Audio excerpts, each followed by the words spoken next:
Hello everyone, and welcome back to Embroidery Tutorials with me and my 90 variation chain stitch sampler, which you can pick up in my Etsy shop if you would like to stitch along on this crazy long journey. That link is in the description. We are currently plugging away, or rather stabbing away, at circle 6 of 7. We're getting so close to the end. And today we are going to work on 2 different versions and a few alterations inside those versions of butterfly chain stitch.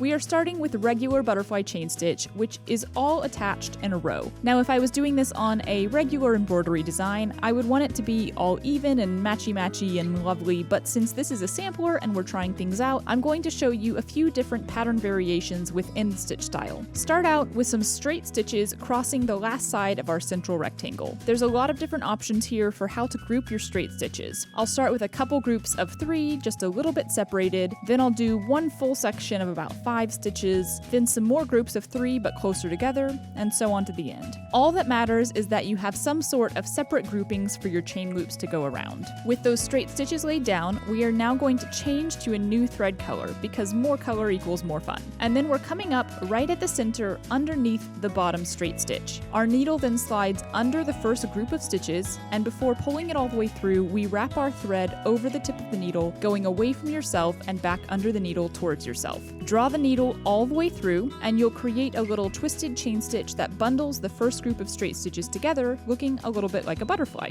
From there, you are just repeating the same steps with every group of straight stitches. The needle slides underneath, not going through the fabric at all. Wrap your thread around the tip, then draw it through. Super fast and super easy.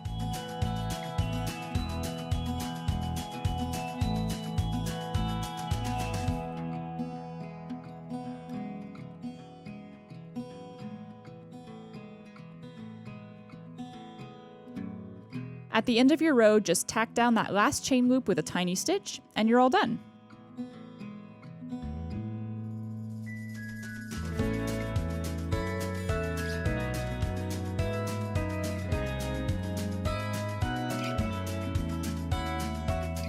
Now, I also wanted to do some detached butterfly chain stitch because these are great for creating little butterflies or dragonflies in a botanical embroidery piece. And I think the chain loop in the center looks more like a body than just a straight stitch. I've given you 4 boxes on the sampler to try out different styles of this stitch, so I'm going to start out by laying down my straight stitches in each box. I'm doing something different with each one, starting with some separated stitches all the same length, then the same length but closer together, then I'm playing around with varying lengths going in each direction.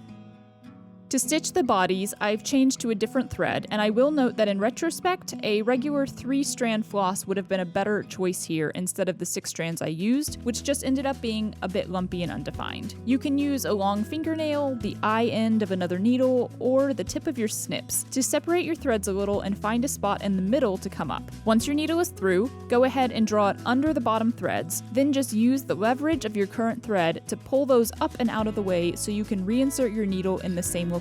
We are just making a lazy daisy stitch here, bundling all of our straight stitches in the middle. Leaving a loop of thread on top of the fabric, bring your needle back up where you want the top of your chain loop to be. The smaller you make the loop, the more squeezed together your threads will be in the center. If you are between threads, then again, slide your needle under those above it to come out on the other side. Bring your needle through the loop of thread you made, then pull gently to tighten the loop and draw your straight stitches together in the center, making a cute little butterfly hanging out here on its own.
That's all we're going to cover for today, but do come back for the next tutorials because we still have 7 more stitches to complete this circle, and we are not only getting into some very interesting stitch titles, but also learning the most complex stitch of this entire sampler, in my opinion at least. You will love them all, I'm sure. Thanks so much for watching, and I'll see you next time.